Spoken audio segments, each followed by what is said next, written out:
Hello guys, welcome back to my channel. Here I am back with some more previous year questions related to NTA UGC NET Environmental Science Paper 2.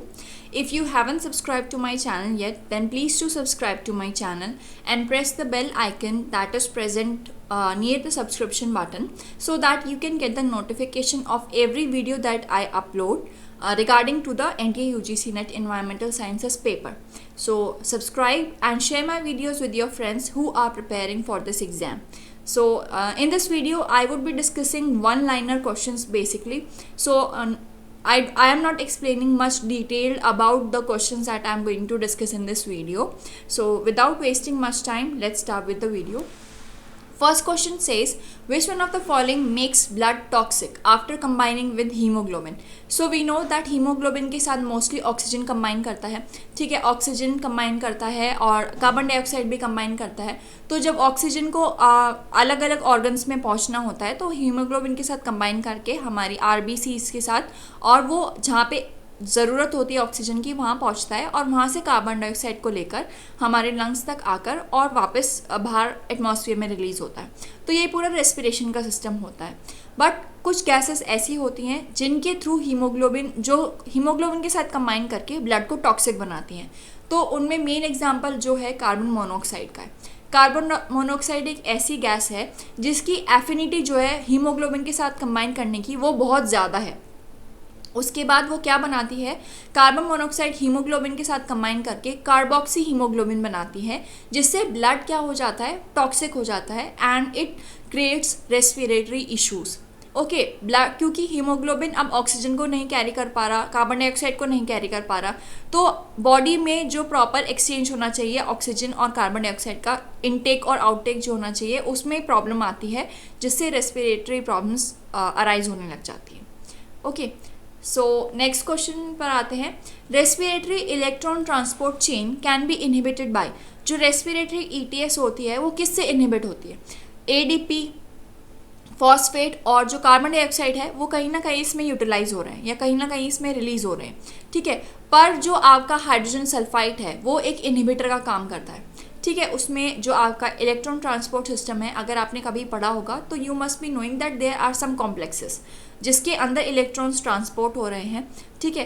तो उसमें जो inhibitor का काम होगा वो hydrogen sulphide कर रहा है, ठीक है. ये जो इलेक्ट्रॉन्स का ट्रांसफ़र हो रहा है, प्रोटॉन्स का ट्रांसफ़र होता है इलेक्ट्रॉन ट्रांसपोर्ट चेन में, उसको इनहिबिट करने में H2S अपना रोल प्ले करता है as an inhibitor.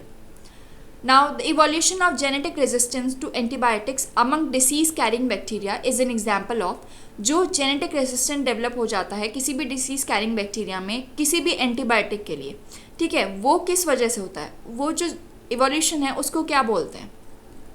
So that is an example of directional natural selection, ठीक है.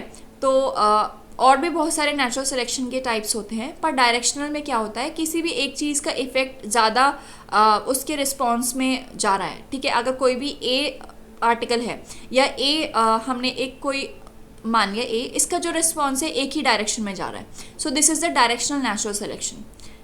Next is pulmonary oedema is caused by. यहाँ पे नाइट्रस ऑक्साइड ऑलरेडी मार्क्ड है, ठीक है. तो नाइट्रस ऑक्साइड जो है वो पल्मोनरी इडिमा कॉज करता है, जिसकी वजह से आपकी जो लंग्स होते हैं, लंग्स के अंदर जो फ्री स्पेसेस होते हैं जिनमें एयर आनी चाहिए उनमें फ्लूइड फिल होने लग जाता है, जिससे एयर का एक्सचेंज बंद हो जाता है और रेस्पिरेटरी सिस्टम का फेलियर हो सकता है, लंग्स का फेलियर भी हो सकता है. तो उसका जो मेजर रीज़न होता है वो नाइट्रस ऑक्साइड गैस होती है. अब हमारे पास एक असर्शन और रीज़न है जिसके अंदर assertion says oil slick in the ocean causes mass scale death of the fish. तो पहले हम देख लेते हैं ऑयल स्लिक होता क्या है.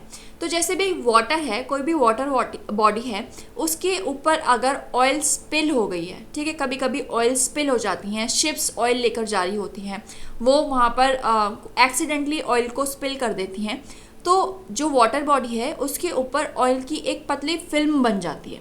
या आपने कभी देखा होगा पेट्रोल या कोई चीज़ इस तरह से डली हुई होती है वाटर बॉडी पर, तो कलरफुल सी एक फिल्म होती है, मल्टी कलर्ड फिल्म होती है, जैसे सीडी का बैक साइड होता है, इस तरह की एक फिल्म बन जाती है, ठीक है. तो वो जो फिल्म होती है उसको बोलते हैं ऑयल स्लिक. अब ये ऑयल स्लिक से क्या हो रहा है, इसकी वजह से जो गिल्स होते हैं फिशेस के वो क्लॉग हो जाते हैं, ठीक है, जिसकी वजह से fishes die on a very large scale. So यहाँ पर असर्शन और रीज़न दोनों सही हैं, और जो रीज़न आपका दिया गया है वो एकदम सही आपका असर्शन को मतलब आपको एक्सप्लेन कर रहा है कि असर्शन जो है वो बोल रहा है कि ऑयल स्लिक की वजह से काफ़ी सारी मास स्केल डेथ होती है फिशेस की, क्योंकि ऑयल स्लिक की वजह से फिशेस के जो गिल्स हैं वो क्लॉग्ड हो जाते हैं, या फिर आप मान सकते हैं वो ब्लॉक हो जाते हैं, जिसकी वजह से fishes die, they die. Okay, so the option 1 is the correct answer of this question. Now what is the half life of iodine 131? आपने हाफ लाइफ्स के बारे में अगर मेरी प्रीवियस वीडियोस देखी होंगी जिसमें मैंने हाफ लाइफ्स के बारे में डिस्कस किया हुआ है, तो ज़्यादा से ज़्यादा 5 मैक्सिमम 5 ऐसे एलिमेंट्स हैं जिनकी हाफ लाइफ्स बार बार पूछी गई हैं। उनमें से iodine 131 is asked many times. तो आयोडीन 131 की हाफ लाइफ बहुत ही कम होती है, it is only 8 days. Okay, आपसे कार्बन 14 की बहुत ज़्यादा पूछी जाती है, वो आपको पता होनी चाहिए। ठीक है, उसके बाद आपसे रेडन की पूछी जाती है, वो भी आपको पता होनी चाहिए। यूरेनियम की भी पूछी जा सकती है, सॉरी यूरेनियम तो आपका उधर फ्यूल में आ गया। ठीक है, मैं आपको एक लिस्ट आपको प्रोवाइड कर दूंगी जिसमें मोस्टली, और अगर आप मेरी प्रीवियस वीडियोस पर जाएंगे तो मैंने अच्छे से एक लिस्ट के थ्रू डिस्कस किया हुआ है। So please go and watch my video. If you don't get that video then you can comment me in the comment box. I will provide a list of all these elements which are being asked repeatedly in the exam for the half life period. Okay, match the following में भी पूछा गया है एक बार ये question. Now chaparral, maquis, echinus, melisieb are important areas of. ये चारों एरियाज किस टाइप के इकोसिस्टम को बिलोंग करते हैं, किस टाइप की वेजिटेशन को बिलोंग करते हैं। So these all belong to tropical evergreen woodland. Okay, chaparral, maquis, echinus and melisieb belong to tropical evergreen woodland. Keystone predator species maintain diversity in a community by. Keystone species जो होती हैं वो किस तरह से community में diversity maintain करती हैं? By preying on communities dominant species. Dominant species किसी भी कम्युनिटी में सबसे ज़्यादा अमाउंट में होगी। डोमिनेंट है तो मतलब उनका नंबर बहुत ज़्यादा होगा। तो जो कीस्टोन स्पीशीज़ हैं वो क्या करेंगी कि उन डोमिनेंट स्पीशीज़ को they will prey on them, जिसकी वजह से और स्पीशीज़ को ग्रो अप होने का चांस मिलेगा। अब वो डोमिनेंट स्पीशीज़ जो हैं वो किसी ना किसी स्पीशीज़ के डेवलपमेंट को या ग्रोथ को इनहिबिट कर रही होंगी। ठीक है, तो जिसकी वजह से उनका नंबर ज़्यादा बढ़ नहीं पा रहा होगा। तो ये कीस्टोन स्पीशीज़ उन डोमिनेंट स्पीशीज़ को प्रे करेंगी, उनके नंबर को लिमिट में करेंगी, जिससे कुछ और स्पीशीज़ हैं उनके नंबर को इंक्रीज़ कर सकें और डाइवर्सिटी को मेंटेन कर सकें। सो this is the option A is the correct answer of this question.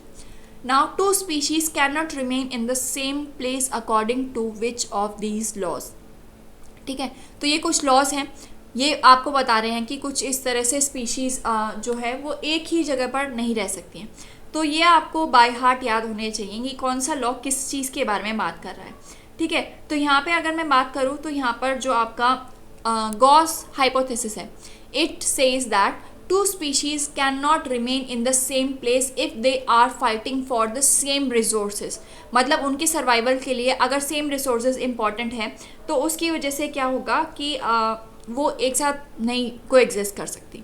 ठीक है, एलेंस लॉ के बारे में अगर आपने पढ़ा होगा तो उसमें ये है कि अगर कोई भी एक स्पीशीज़ है, सपोज फॉक्स की स्पीशीज़ हैं, तो उसके फिनोटाइपिक फीचर्स जो होंगे या उसकी फिजिकल अपीयरेंस जो होगी, उसके कुछ ऑर्गन्स जो होंगे वो जोग्राफिकल लोकेशन के साथ डिफ्रेंशिएट करेंगे, भले ही स्पीशीज़ बिल्कुल सेम है।